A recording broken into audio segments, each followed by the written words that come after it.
अस्सलाम वालेकुम नाज़रीन, आप देख रहे हैं प्रोग्राम 7 से 8। मैं हूं करन्ना। सोशल मीडिया पर एक तकरीब तनकीद की जद में है।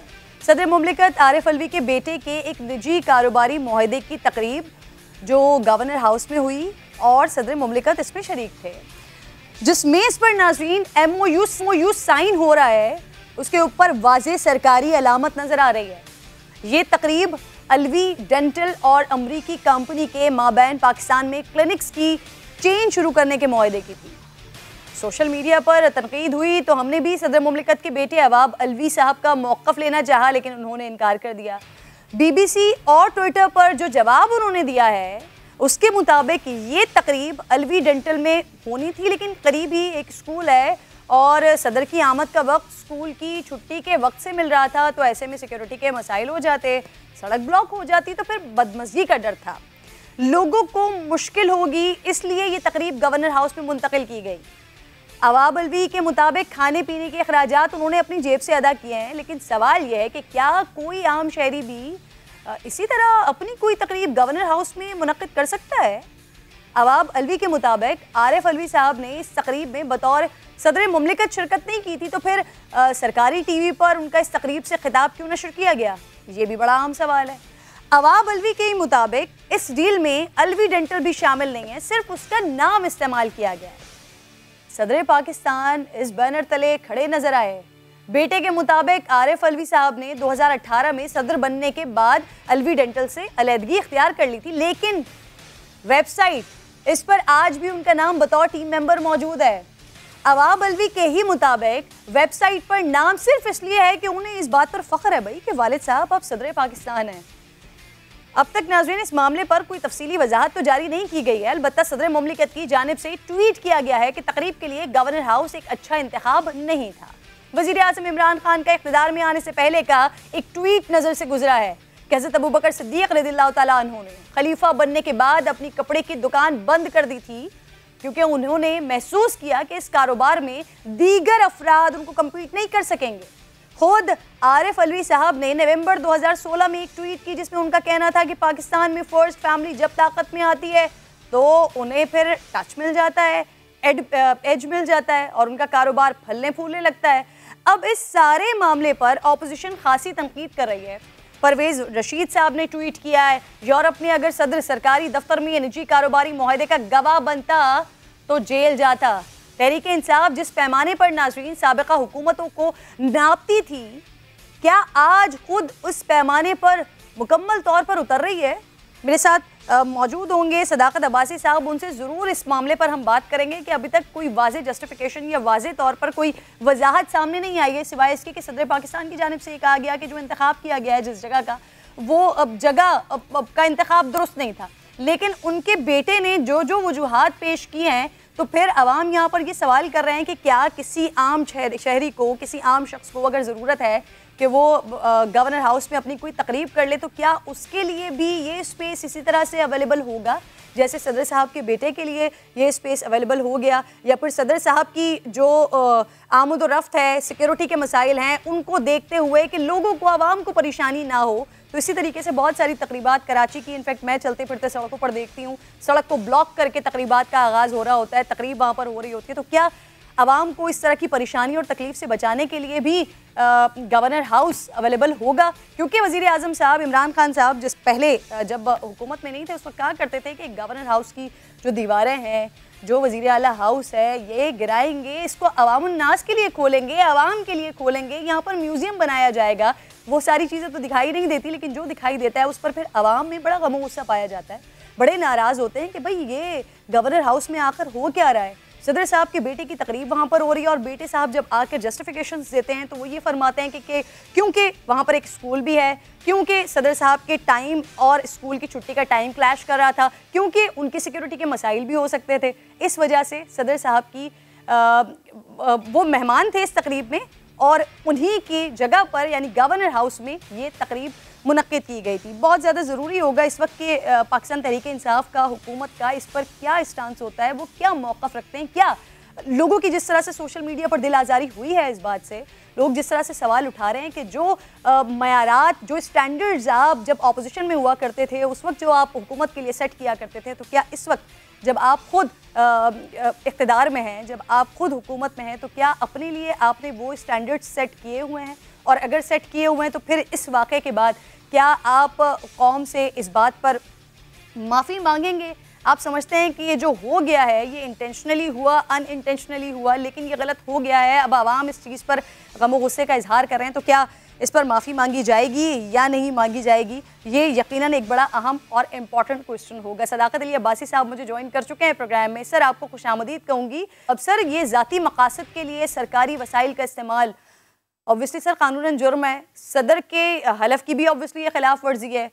हलफ में कहा जाता है सदाकत साहब कि मैं अपने ज़ाती मफाद को अपने सरकारी तर्ज अमल या सरकारी फैसलों पर असरअंदाज होने की इजाज़त नहीं दूंगा। तो सर, इस सारे मामले पर सदर मुमलिकत का ये सिर्फ और सिर्फ ये कह देना कि बेटे की तकरीब के लिए गवर्नर हाउस का इंतखाब अच्छा नहीं था, क्या ये चंद लफ्ज़ काफ़ी हैं कि बतौर सदर उन्हें इस पर माफ़ी मांगनी चाहिए कौम से? सर जी किरण साहिबा, बहुत शुक्रिया। मैं अभी बिल्कुल मेरी कनेक्ट हुई है लाइन, तो मैंने आपका कोई इंट्रो भी नहीं सुना और आपका सवाल भी पूरा नहीं सुना। तो वो जो आपने कोई इंट्रो में बताया मैंने सुना नहीं, लेकिन आपने यही कहा कि प्रेसिडेंट साहब ने किसी तकरीब को, किसी गवर्नर हाउस को प्राइवेट मकसद के लिए इस्तेमाल किया। तो फ्रैंकली मेरे पास ज़्यादा डिटेल नहीं है, मैं हल्के से आ रहा हूँ। तो ये जो आपने जी अगर मुझे दोहरा दें। MOU साइन हुआ है अवाब अलवी जो कि उनके बेटे हैं, उनके साथ एक कंपनी के साथ उनका मुआहदा तय हुआ है। इसकी जो सदर साहब ने तकरीर की वो भी सरकारी टीवी पर नशर की गई। फिर उनके बेटे से जो बात हुई है, जो BBC साहब थे, BBC को इंटरव्यू उन्होंने दिया या जो उन्होंने ट्वीट वगैरह किया, उसमें वो कह रहे हैं कि जी वो तो सदर साहब के क्योंकि टाइम का क्लैश हो रहा था, इस वजह से गवर्नर हाउस में तकरीब मुनक्किद की गई थी। इनफैक्ट सदर साहब खुद भी मेहमान खुसूसी थे इसी तकरीब के। सर ठीक है, आपका एतराज़ ठीक है, और मेरा ख्याल है कि सदर हाउस से इसका जवाब आना चाहिए। वो किस मकसद के लिए तकरीब थी और उसका क्या प्राइवेट इस्तेमाल था, और कोई अगर उसको प्राइवेट इस्तेमाल था तो जो उसको उसके लिए कोई सरकारी अखराजात है मेरा ख्याल है पे होने चाहिए। और असूलन तो आपकी बात ठीक है, जो आपने बात की अगर ऐसे ही है तो मैं अब इस पर इससे ज़्यादा कॉमेंट नहीं कर सकता, बिकॉज मेरे पास इससे फ्रैंकली मालूमात नहीं है। सर सरकारी अखराजात की मैं बात नहीं कर रही हूँ, क्योंकि सर हमें ये नहीं मालूम कि सरकारी अखराजात का इस्तेमाल हुआ है या नहीं हुआ है। गो के उनके बेटे कह रहे हैं कि जो भी कुछ वहाँ पर जो खर्चा किया गया है वो उनकी जेब से हुआ है। लेकिन सर सदर मुमलिकत का ऐसे निजी तकरीबात में सर अपेयर होना और उसका सरकारी टीवी के ऊपर इस तरह से नशर होना उनके खिताब का, मैं इस चीज़ पर पूछ रही हूँ कि अब जब और लोगों की दिल आज़ारी हुई है, इस पर क्या माफ़ी मांगनी बनती है, माफ़ी मांगनी चाहिए कौम से? सर देखिए, अगर सदर साहब किसी प्राइवेट इदारे में भी जाते हैं और वहाँ कोई तकरीर करते हैं तो वो तो ज़ाहिर है उनका इस्तेकाक तो है कि वो उनकी तकरीर जो होती है वो खाली उस इदारे के लिए नहीं होती, वो तो जनरली पब्लिक से खिताब होता है और वो तो इम्पॉर्टेंट आदमी है, जाना चाहिए। अगर उसमें किसी इदारे की कोई प्रमोशन हुई है तो वो क्वेश्चनेबल है। बाकी सदर साहब की जो बातचीत है वो तो चाहे किसी वो बिल्कुल हुई है सर, मुल्क के अंदर या मुल्क के बाहर जहाँ भी लिख कर चलाया इदारे का नाम, सर पब्लिसिटी हुई है। हाँ, इस हद तक तो मैं समझता हूँ कि अदरवाइज सदर की तकरीर होना या किसी तकरीब में जाना वो तो आप और हम देखते हैं कि लोग जाते हैं, और किसी कारोबार को प्रमोट करना भी वो ठीक है। लेकिन जहाँ कहीं कॉन्फ्लिक्ट ऑफ इंटरेस्ट है वो अब तफसील अगर सदर हाउस से आ जाएगी तो मैं कमेंट करूंगा। उससे पहले फ्रैंकली आप मुझे जितना पूछेंगी मैं, बिकॉज मेरे इससे सिचुएशन मेरे पास मेरे नॉलेज में नहीं है, इसलिए मैं ज़्यादा उस पर कमेंट नहीं कर सकता। सर अपने कारोबार की प्रमोशन, अपने बेटे के कारोबार की प्रमोशन करना सरकारी टीवी पर करना, ये आप समझते हैं दुरुस्त है? सर अखलाकियात का दर्स आप लोग देते हैं माजी में जो अखलाकियात की बात करते रहे नहीं है, मुनासिब नहीं है। मैं कह रहा हूँ आप जितनी बात करेंगी सही है, ये चीज़ ठीक नहीं है। हम एक हाई मॉरल ग्राउंड लेते हैं, और अगर इसमें जो जैसे आप बता रही हैं ऐसे ही है तो बिल्कुल इसका मेरा ख्याल है कि इसका दिफा नहीं बनता। जब तक वजाहत नहीं आती सदर हाउस से इसकी, तब तक तो मैं भी इस पोजीशन नहीं हूँ कि इसको डिफेंड करूँ या इसको कॉन्ट्रडिक्ट करूँ। चले सदाकत साहब, ये काबिल तहसीन बात है कि आप इस चीज़ को एटलीस्ट मान रहे हैं कि ये मुनासिब नहीं है। बहुत शुक्रिया सर, आप मेरे साथ ही मौजूद हैं। इस इशू है, मुझे आपसे बात करनी है, इस पर नाजरीन को दिखा देती हूँ, फिर बात करते हैं। हम ये समझते हैं कि अगले तमाम जो भी बाई इलेक्शंस हैं ये ईवीएम के ऊपर कराने लाजमी है, और अगर इलेक्शन ईवीएम के ऊपर नहीं होते हुकूमत उसको फंड नहीं कर सकेगी, हुकूमत उसको फंड नहीं कर सकेगी। इस तरह से जबरी अंदाज में मुसलत करना और धमकी देना इलेक्शन कमीशन को, इससे बड़ा मजाक कोई नहीं हो सकता है। इलेक्ट्रॉनिक वोटिंग मशीनों का इस्तेमाल उन मुल्कों को चाहिए जहाँ पर जमहूरियत है। वोट जो हैं वो इलेक्ट्रॉनिक मशीन पे होंगे। हम इलेक्शन कमीशन के साथ खड़े हैं। तो नाज़रीन, वफाकी काबीना ने इलेक्शन कमीशन के फंड्स को ईवीएम के इस्तेमाल से मशरूत कर दिया है। वफाकी वज़ीर इत्तलात कह रहे हैं कि अगर इंतखाबात ईवीएम पर नहीं होते तो फिर हुकूमत इसके लिए फ़ंड्स नहीं जारी कर सकेगी। वफाकी वज़ीर ने कहा है कि कानून सिर्फ ईवीएम पर इंतखाबात को तस्लीम करता है। वज़ीर कानून का भी ख्याल है कि बादियों नज़र में हुकूमत इलेक्शन कमीशन को इसी सूरत में फ़ंड्स दे सकेगी जब इंतखाबात ईवीएम पर होंगे। मुस्लिम लीग नून ने हुकूमती ऐलान को रद्द करते हुए कहा है कि अगला इलेक्शन इलेक्ट्रॉनिक वोटिंग मशीन्स पर नहीं होगा। फंड्स इमरान खान की जाती जागीर नहीं है। इलेक्शन के लिए फंड्स की मंजूरी पार्लियामेंट ने देना है। पीपल्स पार्टी ने भी नाज़रीन वफाकी वज़ीर के बयान को इलेक्शन कमीशन के लिए धमकी करार दिया है। इलेक्शन कमीशन भी इससे पहले वाज़ेह कर चुका है कि ईवीएम के ज़रिए इंतखाबात करवाने के लिए 14 मुख्तलिफ मराहिल से गुजरना होगा, लेकिन काबीना के फैसले के बाद अब तक इलेक्शन कमीशन ने अपना कोई रिएक्शन नहीं दिया है। दूसरी तरफ नाज़रीन, पीपल्स पार्टी कल के यौम तासीस पर होने वाले जलसे में बिलावल भी नून लीग पर बड़े खुलकर बरसे हैं और पेशावर में उन्होंने एक अच्छा पावर शो किया है जिसमें वो बड़े कामयाब हुए हैं। सर, ये ईवीएम वाला मसला फवाद चौधरी साहब ने बड़ा क्लियर कह दिया है कि हम तो फंड्स नहीं देंगे अगर ईवीएम पर नहीं होते। तो सर, हुकूमत की जानिब से ये प्रेशर क्यों दिया जा रहा है इदारों को? सर, इलेक्शन कमीशन को खुद फैसला करने दें। सर सदाकत साहब। जी किरण साहिबा, पार्लियामान सुप्रीम है और पार्लियामान ने कानून बनाना है और हुकूमत का ये बुनियादी जिम्मेदारी है उस कानून पे अमल दरामद कराना है, और वो ज़ाहिर है हुकूमत एग्जेक्टिव है और वो उस कानून पे अमल दरामद कराएगी। और हम समझते हैं कि हमारा ये पॉलिटिकल मैनिफेस्टेशन है कि हमने इंतखाबात में धांधली करनी है। हमें बड़ी शर्म आती है जब पीपल्स पार्टी वाले नून लीग पे 2-2 हज़ार के वोट बेचने का इल्ज़ाम लगाते हैं, जब नून लीग वाले पीपल्स पार्टी पे इल्ज़ाम लगाते हैं। अभी जिस दिन ठप्पे होंगे आपको कहीं से जाली बैलेट पेपर मिलेंगे, कहीं से आपको उन पे 2-2 मोहरें लगी हुई मिलेंगी, बहुत सारे वोट रिजेक्ट हो जाएंगे। तो ये मैं समझता हूँ कि हमारे लिए, और आज पाकिस्तान आपने बना दिया, अब उस पे अमल दरामद कैसे करना है, इम्प्लीमेंट कैसे होना है? सर, इसका फैसला तो इलेक्शन कमीशन को करने देना, कब करना है सर? ये नहीं सुने, पहले मैं एक और बात कर रहा हूँ। इस वक्त हमारे पे बहुत बड़ा इल्ज़ाम लगा हुआ है, बहुत बड़ी हमारे खिलाफ एजिटेशन चल रही है, मुल्क का निज़ाम रोकने की बातें हो रही है कि जी हम सिलेक्टेड है। अब मुझे बताएं, मैं किरण साहिबा आपको कैसे मैं इत्मीनान दूं कि मैंने 1,37,000 वोट लिया है, आप मुझे कहती हैं कि ये आपके वोट गलत है।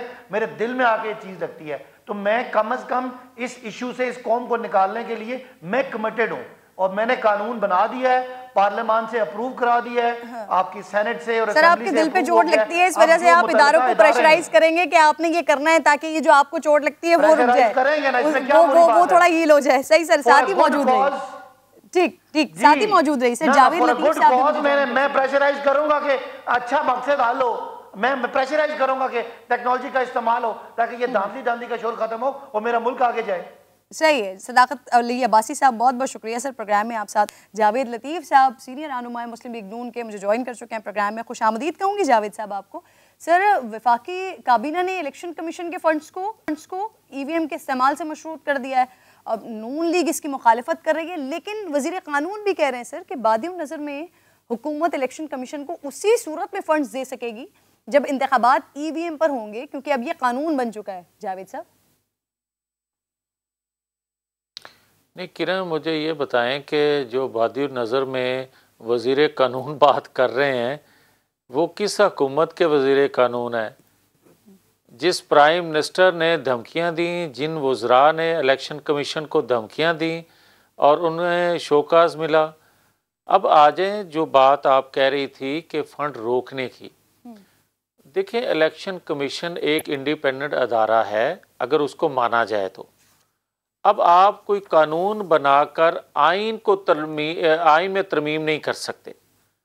आपको जो इख्तियारात इलेक्शन कमीशन के पास हैं उसको आइनी तरामीम के ज़रिए 2/3 अक्सरियत के बगैर आप चेंज नहीं कर सकते, और जब तक आप चेंज नहीं कर सकते उस वक्त तक वो बाइख्तियार है और उसके तहफ़्फ़ुज़ात दूर किए बगैर उस इलेक्शन कमीशन पर सवालिया निशान रहेगा। और जिस तरह आज बात की जा रही है सर 2002 के इंतखाबात, मैं कता कलामी की आपसे माजरत चाहती हूँ सर, मैं यहीं से आपसे बात कंटिन्यू करेंगे क्योंकि आप कानूनी नुक्ते की तरफ चले गए तो वो हमें ज्यादा क्लियर कवर दिलशाद साहब कर सकते हैं, साबिक सेक्रेटरी इलेक्शन कमीशन है, का पॉइंट ऑफ व्यू ले लेते हैं सर, फिर आगे डिस्कस करते हैं इसको।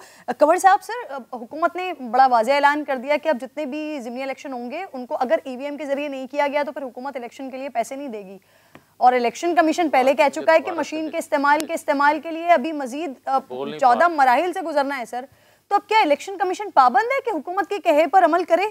कंवर साहब, इलेक्शन कमीशन ऑफ पाकिस्तान इस वक्त इंतहाई फ्रेंडली माहौल में काम कर रहा है और उन्होंने अपने आईनी इख्तियारात को बरोकार वो नहीं ला रहा। उन्होंने प्राइम मिनिस्टर पाकिस्तान को अपना एक 8 नुकाती प्रोग्राम पेश कर दिया है जिसमें उन्होंने तमाम जो चैलेंज हैं, जो लॉजिस्टिक है और तमाम जो उसके जो तरीक़ाकार होता है इलेक्ट्रॉनिक वोटिंग मशीन को इस्तेमाल करने का, वो उन्होंने अपनी एक समरी रेफरेंस की शक्ल में या 8 नुकाती प्रोग्राम की शक्ल में परसों प्राइम मिनिस्टर पाकिस्तान को भिजवा दी। क्योंकि प्राइम मिनिस्टर पाकिस्तान जो हैं वो पार्लिमानी अफेयर्स के भी मिनिस्टर हैं, तो लिहाजा उन्होंने अपने पार्लिमानी सेक्रेटरी के जरिए अपना रूल ऑफ बिजनेस के तहत भिजवा दिया। अब जहां तक मामला है कि ये जो भी जो फाज चौधरी साहब जो बयान दे रहे हैं, तो हमारी इतला के मुताबिक यह है कि ये प्राइम मिनिस्टर साहब का नुक्ता नजर नहीं है कि हम इलेक्शन कमीशन ऑफ पाकिस्तान को फंड नहीं देंगे या इसके साथ मशरूत कर दी है। ये जरूर उन्होंने कहा है कि आप इलेक्ट्रॉनिक वोटिंग मशीन जो है इस्तेमाल करें, उस पर कानून साजी भी हो गई है और प्रेसिडेंट पाकिस्तान जो इस्लामाबाद में जो इलेक्शन हो रहे हैं लोकल गवर्नमेंट, उस पर भी उन्होंने अपना बाकायदा दिया है कानून। सर, इलेक्शन कमीशन ने अब तक कोई ऑफिशियल स्टेटमेंट जारी नहीं किया सर। लेकिन अगर हुकूमत सर फंड्स रोकती है तो इलेक्शन कमीशन के पास ऑप्शंस क्या होंगे? इलेक्शन कमीशन ऑफ पाकिस्तान के पास ऑप्शन तो खुला समंदर है। वो हमारे कानूनदान जो हैं यानी माहिरीन को एहसास होना चाहिए कि इलेक्शन कमीशन ऑफ पाकिस्तान के आइन के आर्टिकल 220 जो है उसमें ये वाज़ेह तौर पर तहरीर किया गया है कि तमाम वफाकी इदारे और सूबाई इदारे और सर्विसेज ऑफ पाकिस्तान के तमाम इदारे जिसमें फौज रेंजर भी आ जाती है, वो इलेक्शन कमीशन के हुक्म मानने के पाबंद हैं। जब अगर इलेक्शन कमीशन पाकिस्तान ने किसी मामले में फंड जो है वो तलब किए तो सेक्रेटरी फाइनेंस को हुक्म जारी करेंगे कि आप हमें इतने दिनों के अंदर अंदर फंड रिलीज कर दें, नहीं तो कंटेम्प्ट ऑफ कोर्ट आर्टिकल 204 के तहत और आर्टिकल 220 के तहत उन्हें खिलाफ तो उन्हें अदालत का मुकदमा दर्ज कर सकते हैं। सेक्रेटरी फाइनेंस पाबंद होगा कि वो जो फंड्स तलब करें वो उनको दिए जाएं। बहुत बहुत शुक्रिया कंवर दिलशाद साहब, आप साथ मौजूद थे। जावेद साहब, सर ऑपोजिशन ने ये EVM के खिलाफ अदालत जाने का ऐलान किया था, सर उसका क्या हुआ?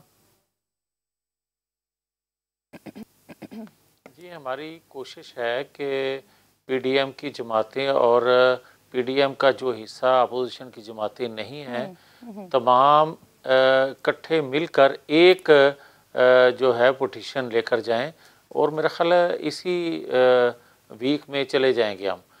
अब दो चीज़ें हैं किरण, देखें कोई कानून हो तो कंसेंसस से बनाया जाए, आइन में तरमीम कंसेंसस से की जाए, और जो कि दुनिया में होता है पाकिस्तान के अंदर भी।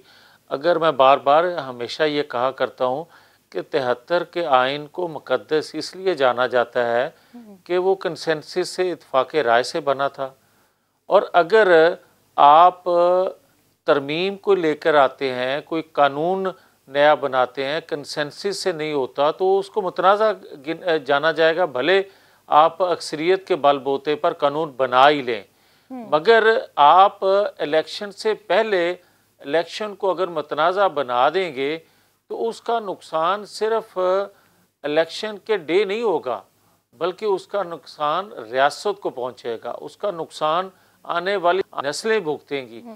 पता नहीं खुदा जाने ये किस ज़िद पे अड़े हुए हैं कि हर हाल में हमने ये काम करना है। भाई 3.5 सालों में अगर कोई आपने एक भी ढंग का काम किया है तो वो बता दें।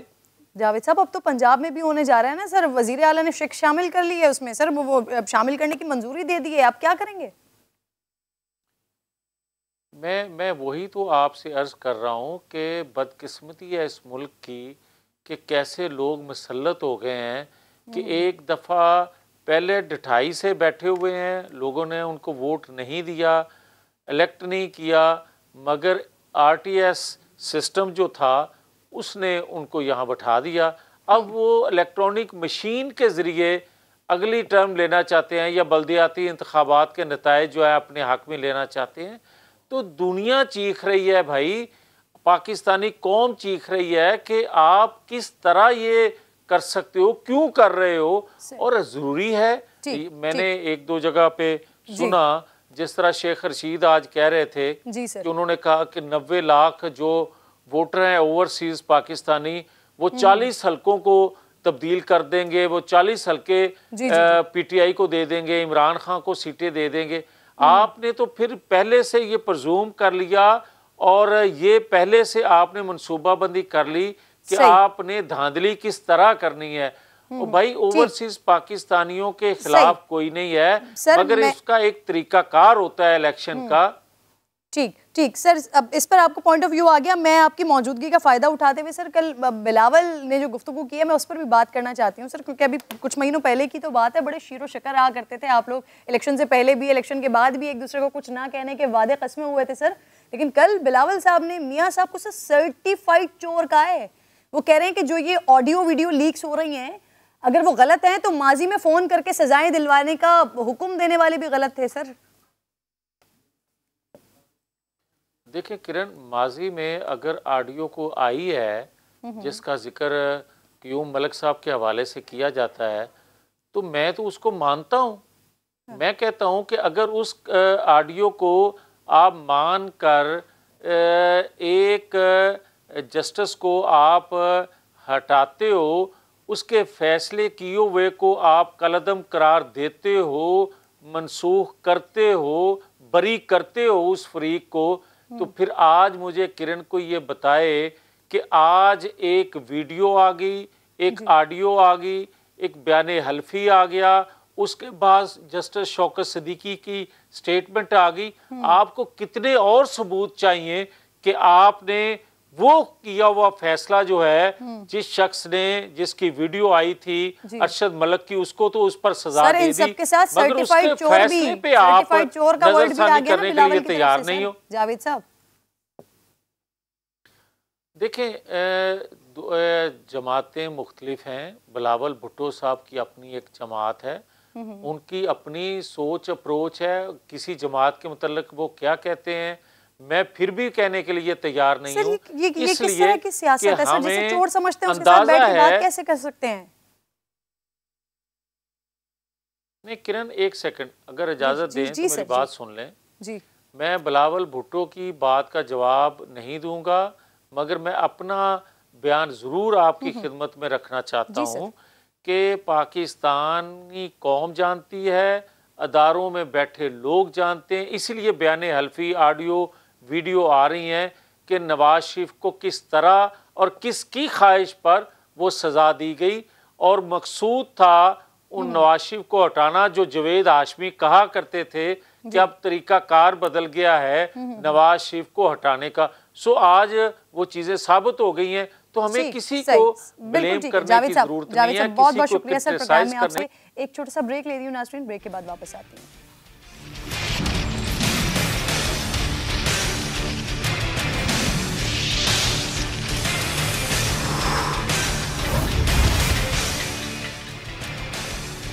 वेलकम बैक नाज़रीन। एडमिनिस्ट्रेटर कराची मुर्तज़ा वहाब साहब वैसे दावे तो बड़े बड़े करते हैं, लेकिन KMC में मौजूद करप्शन का सिस्टम एडमिनिस्ट्रेटर की तब्दीली के बाद भी इसी तरह खेल खेल रहा है। चार्ज पार्किंग के सिर्फ एक ठेके में सिस्टम ने KMC को 72 लाख रुपए का चूना लगा दिया है। हैदरी मार्केट पार्किंग के ठेके के बारे में मोहम्मद अली हफीज ने इन्वेस्टिगेटिव जबरदस्त रिपोर्ट तैयार की है, देखिए। मुझे वसाइल की जरूरत है, बल्दिया उस्मा को अमीर करना चाहते हैं। ये MUCT, ये जो म्यूनिसिपल टैक्स है, ये जो म्यूनिसिपल टैक्स है, ये जो म्यूनिसिपल टैक्स है, जो कलेक्शन करेगा वो डायरेक्टली KMC के अकाउंट में ट्रांसफ़र होगी। मैं कराची के शहरियों को बताऊंगा कि आज इतना टैक्स आपका हमें वसूल हुआ। हमने तरीका वारदात को चेंज किया है, पैसा चोरी ना हो कि KMC के अकाउंट में आ जाए। एडमिनिस्ट्रेटर कराची KMC के वसाइल के लिए बहुत फिक्रमंदी जाहिर करते हैं, मगर जितने वसाइल KMC जमा करता है उससे कहीं ज्यादा वसाइल KMC में मौजूद करप्शन का सिस्टम जमा करके ले जाता है। वो कैसे, ये समझने के लिए देख का एक चावल KMC की चार्ट पार्किंग ही काफी है। पार्किंग के सिर्फ एक ठेके में होने वाली उलटफेर ने ही KMC को बड़े रेवेन्यू से महरूम कर दिया।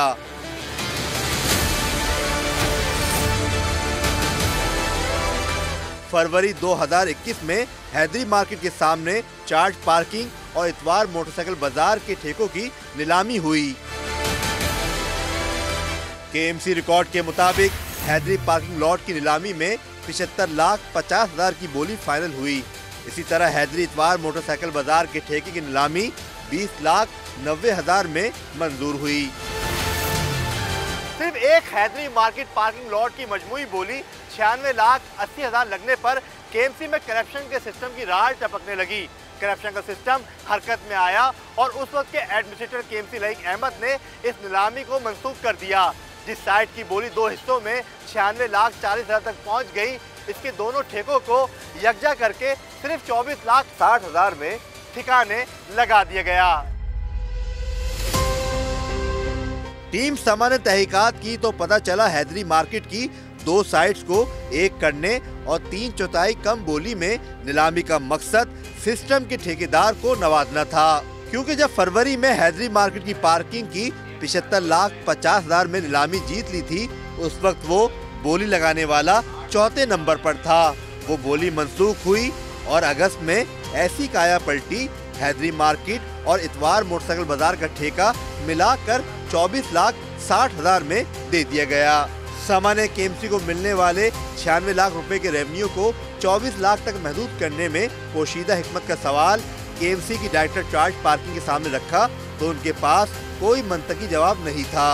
मैं आपको ऑफिशियल KMC के लेटर दिखा दूं, अखबार के स्टार दिखा दूं, इसमें ये माजी में 2 साइड होती आई, कैसा अलमिया है। अब दोनों एक हो गए और चले गए 24 लाख में। मतलब ये आमदनी बढ़ाने की कोई रॉकेट कौन सी बुनियाद है? मुझे क्या वो एक ही पार्किंग लॉट है जिसको वो संडे बाजार के तौर पे यूज कर रहे होते हैं और उसमें यूज कर रहे होते हैं। तो फिर 2 की ऑप्शन क्यों है इन साइडों के? I don't know.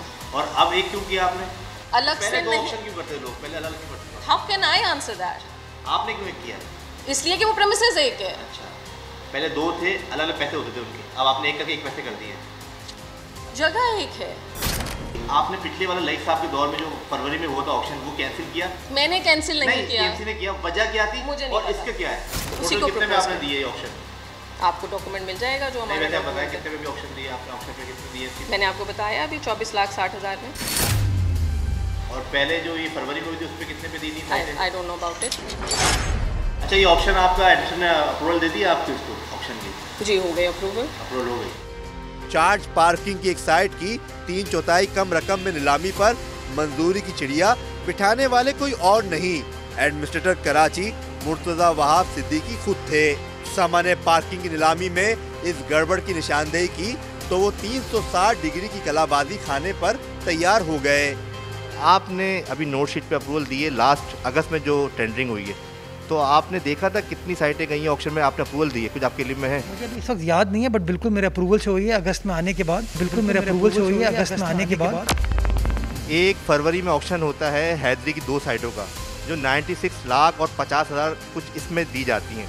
वो अप्रैल में लई गए साहब कैंसिल कर देते हैं और फिर जो है वो अगस्त में ऑक्शन होता है, वो 2 साइटों को एक कर दिया जाता है। दोनों साइटें जो है 24,60,000 में दे दी जाती हैं। नोट शीट पे आपकी मौजूदगी है, आपके साइन है, उसमें आपने अप्रूवल दी है और इतना बड़ा करप्शन, इतने बड़े अफसरान ने लूप होल सामने आ चुका है, तो इस पर क्या होगा, क्या कार्रवाई होगी? सर, मैं आपकी टीवी चैनल पे आज ऐलान कर देता हूँ कि मैं 3 मेंबर की एक कमेटी तश्कील देता हूँ, 7 दिन का टाइम दूँगा, इस मामले को इन्वेस्टिगेट करें और जो बातें आप कर रहे हैं अगर वो दुरुस्त साबित होती हैं, जो कानून के मुताबिक कार्रवाई जिसके खिलाफ बनती है इंशाल्लाह वो की जाएगी। हैदरी मार्केट के बाद रुख करते हैं क्लिफ्टन बीच व्यू पार्क की पार्किंग का, जिसे नीलामी के बगैर ही केएमसी के सिस्टम का मखसूस ठेकेदार चला रहा है। क्लिफ्टन बीच पार्क वाली आपकी साइड नहीं, वो ऑक्शन में नहीं है। वजह ऑक्शन में नहीं, कमेटी ने प्रपोज नहीं किया ऑक्शन में। वजह क्यों है, क्यों नहीं है? I don't know. केएमसी की चार्ज पार्किंग डिपार्टमेंट की थी। देखिए वो कमेटी ने प्रपोज नहीं किया तो साइड में नहीं है, वो बाद में भी कर सकते हैं। आई डोंट नो क्यों वजह है। आई डोंट, वजह तो होगी ना। आप देखिए I am not part of that committee. तो अभी उसके पैसे कहाँ जा रहे हैं, कौन उसको लेके चल रहा है? उसको केएमसी के अकाउंट में जाएंगे वो पैसे। तो कौन लुक आफ्टर कर रहा है उसको? केएमसी लुक आफ्टर कर रहा है। केएमसी जैसे हम एक्सपेरिमेंटल साइट्स को खुद चला रहे हैं अगर। अच्छा, कितनी साइड आप खुद चला रहे हैं केएमसी? अभी तो देखें एक्सपेरिमेंटल का अभी अप्रूवल हमें मिला नहीं है। समा ने क्लिफ्टन बीच व्यू पार्किंग के मामलात का जायजा लेने की कोशिश की तो सिस्टम के मखसूस ठेकेदार का नाम भी सामने आ गया। ये आप केएमसी के एम्प्लॉई हैं या प्राइवेट है? प्राइवेट है। किस कंपनी से हैं? अकबाल काकड़ का ठेका है। किसका ठेका है? अकबाल काकड़ का। अकबाल काकड़ का। अकबाल काकड़ का। कब से आपके पास ये ठेका? ये 4 महीने से। 4 महीने ठेका है आपको? जब ये आखिरी ऑक्शन हुआ था? जी। नीलामी के बगैर क्लिफ्टन बीच व्यू पार्किंग का इंतजाम चलाने वाले ठेकेदार इकबाल काकड़ का सवाल एडमिनिस्ट्रेटर कराची मुर्तजा वहाब सिद्दीकी से किया तो उन्होंने इकबाल काकड़ जैसे सिस्टम के मजीद ठेकेदारों की मौजूदगी का भी एतराफ़ कर लिया। ये तो मैं ओपन आपको बता रहा हूँ ना, ये करप्शन और गलतियाँ हुई हैं, चोरी लूटमार हो रही है। क्लिफ्टन बीच व्यू पार्क की साइड जो है वो इकबाल काकड़ नाम भी वहाँ पर है और मैं तो आपको ये बता रहा हूँ, मैं पूरी चीज़ें करके आपके पास आया हूँ। आपने इकबाल काकड़ का नाम भी, इस तरह के 2-3 और नाम भी मेरे पास हैं जो कि कराची जू में, चिड़ियाघर में भी तंग कर रहे हैं, सफारी पार्क में भी तंग कर रहे हैं, कुछ और जगहों पर भी माफियाज बैठे हैं। केएमसी की चार्ट पार्किंग ठेकों की नीलामी के साथ हो या इसके बगैर शहरियों से लूट मार में कोई फर्क नहीं। 10 रुपए बाइक है और 30 रुपए कार है। यहाँ पे कितने रुपए दे रहे हैं? 20 रुपए। 10 रुपए बाइक है। मोटरसाइकिल कितने दिए? 30 रुपए। मोटरसाइकिल 30 रुपए दिए आपने? जी जी। मोटरसाइकिल की ऑफिशियल फीस केएमसी की 10 रुपए है। तो अब क्या कर सकते हैं? ये आप देख सकते हैं मोटरसाइकिल के 20 रुपए लिए जा रहे हैं क्लिफ्टन बीच व्यू पार्क में। तो एडमिनिस्ट्रेटर कराची मुर्तजा वहाब सिद्दीकी साहब, आपके दावे बहुत अच्छे हैं लेकिन शहर कराची के अंदर पार्किंग फीस के नाम पे जो है शहरियों से लूटमार जारी है। केएमसी हुकाम के मुताबिक रेवेन्यू में चार्ज पार्किंग का हिस्सा बहुत कम है, लेकिन चार्ज पार्किंग में होने वाला एक गड़बड़ घोटाला बताने के लिए काफ़ी है कि केएमसी में मौजूद करप्शन का सिस्टम रेवेन्यू के दूसरे जराए में कैसे गबन कर रहा होगा। कैमरा टीम के साथ मोहम्मद अली हफीज, समा, कराची। प्रोग्राम में एक छोटा सा ब्रेक ले रही हूँ नाज़रीन, उसके बाद वापस आती हूँ। उम्रा ज़ायरीन के लिए कुछ खुशखबरियाँ हैं, उस पर बात करेंगे।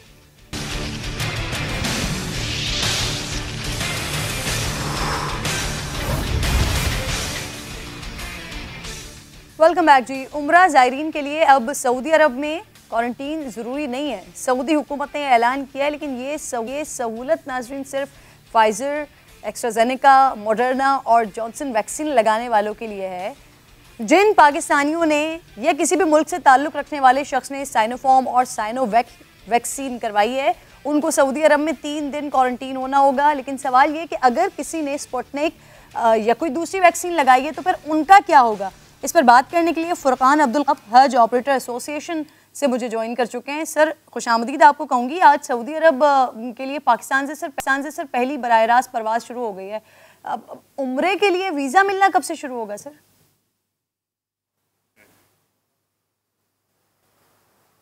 जी बिस्मिल्लाहिर्रहमानिर्रहीम। इंशाल्लाह जो डॉक्यूमेंटेशन है सऊदी एजेंट्स की वो स्टार्ट हो गई है और हम पूरी उम्मीद कर रहे हैं कि अगले हफ्ते से इंशाल्लाह उम्रा वीज़ा स्टार्ट हो जाएंगे।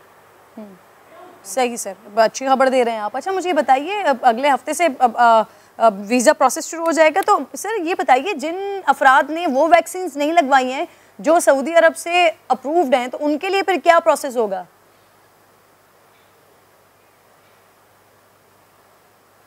देखें, जैसे आपने अपने इब्तदाइया में ये बात बताई है कि जिन्होंने साइनोवैक लगाई है, साइनोफार्म लगाई है, उनके लिए तो ये गुंजाइश मौजूद है कि वो फाइज़र का बूस्टर लगा लें, जो हमारी गवर्नमेंट ने भी अब शुरू कर दिया है। और पहला एक बूस्टर लगेगा, इसके बाद दूसरा बूस्टर लगेगा। अगर वो 2 बूस्टर लगा लेते हैं तो उन बूस्टर्स के बाद लगाने के बाद तो उनको भी क्वारंटाइन की ज़रूरत नहीं पड़ेगी। लेकिन अगर वो ये 2 वैक्सीन चाइनीज़ लगा के जा रहे हैं तो उनको 3 दिन का क्वारंटाइन करना होगा। आपका जो अगला सवाल है कि वो वैक्सीन जो WHO से अप्रूव नहीं है, उसके अंदर स्पुतनिक है और कैंसिनो है। कैंसिनो भी पाकिस्तान में काफ़ी लोगों को लगी है। ये दोनों वैक्सीन क्योंकि WHO से अप्रूव नहीं है, इसलिए सऊदी अरब इसको नहीं एक्सेप्ट करता और वो ये कहता है कि इसको हम अनवैक्सीनेटेड मानेंगे, यानी उनको दोबारा से वैक्सीन लगवानी पड़ेगी, फाइजर हो गया या मॉडर्ना हो गया, ताकि ये कि वो जा सकें। इन वैक्सीन पे ट्रैवल नहीं हो सकता। अच्छा सर, साइनोफार्म और साइनोवैक ये लगाने वालों को 3 दिन तो क्वारंटाइन करना होगा सर। उसके बाद अगर उनमें कोरोना अलामत पाई जाती हैं तो फिर क्या उनका वीज़ा एक्सटेंड हो जाएगा ऑटोमेटिकली कि वो नेगेटिव रिजल्ट आने के बाद उम्रे की अदायगी करेंगे, या फिर उन्हें वही 14 डेज में वापस भेज दिया जाएगा सर?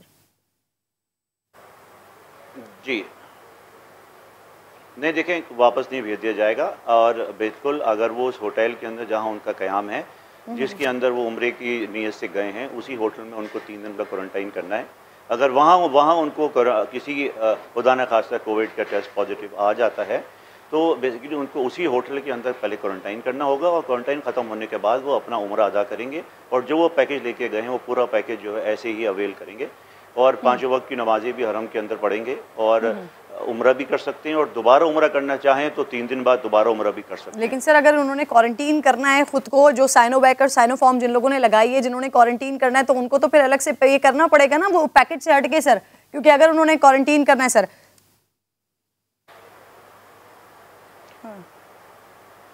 जी सर, देख, अगर मैडम जो लोग क्वारंटाइन से यहाँ से उनको पता है कि वो क्वारंटाइन करेंगे तो अगर उनकी रिहाइश मिसाल के तौर पे मक्के के अंदर 10 दिन की है तो उनको ये बात समझना चाहिए कि 3 दिन वो क्वारंटाइन करेंगे उसी होटल के अंदर।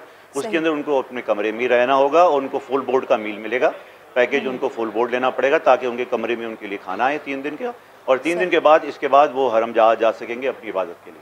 अच्छा, अब सर ये पैकेज अब क्योंकि प्राइजेस बहुत ज़्यादा बढ़े, एक वक्त था लोग 70,000 और 90,000 रुपए में भी मिनिमम में भी उम्रा कर लेते थे, अदा कर लेते थे। अब ये कोविड के बाद कितना ज़्यादा इजाफा हो गया इसमें? सबसे कम कितने का है पैकेज सर?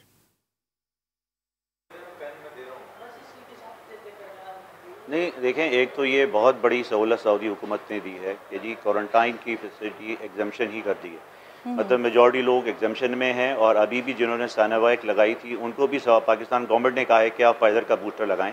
तो अगर वो फाइज़र का बूस्टर लगाते हैं और 20 दिन के बाद एक दूसरा चौथा बूस्टर लगा लेते हैं जो कि रिकमेंडेड हो गया अब, तो वो मतलब उनको तो क्वारंटाइन ही नहीं है। अब वो उसी तरतीब जिन लोगों ने अभी 3 महीने लगवाई, 3 महीने पहले लगवाई है, उनको तो 6 मंथ्स का पहले अपना एक पीरियड मुकम्मल करना होगा ना सर।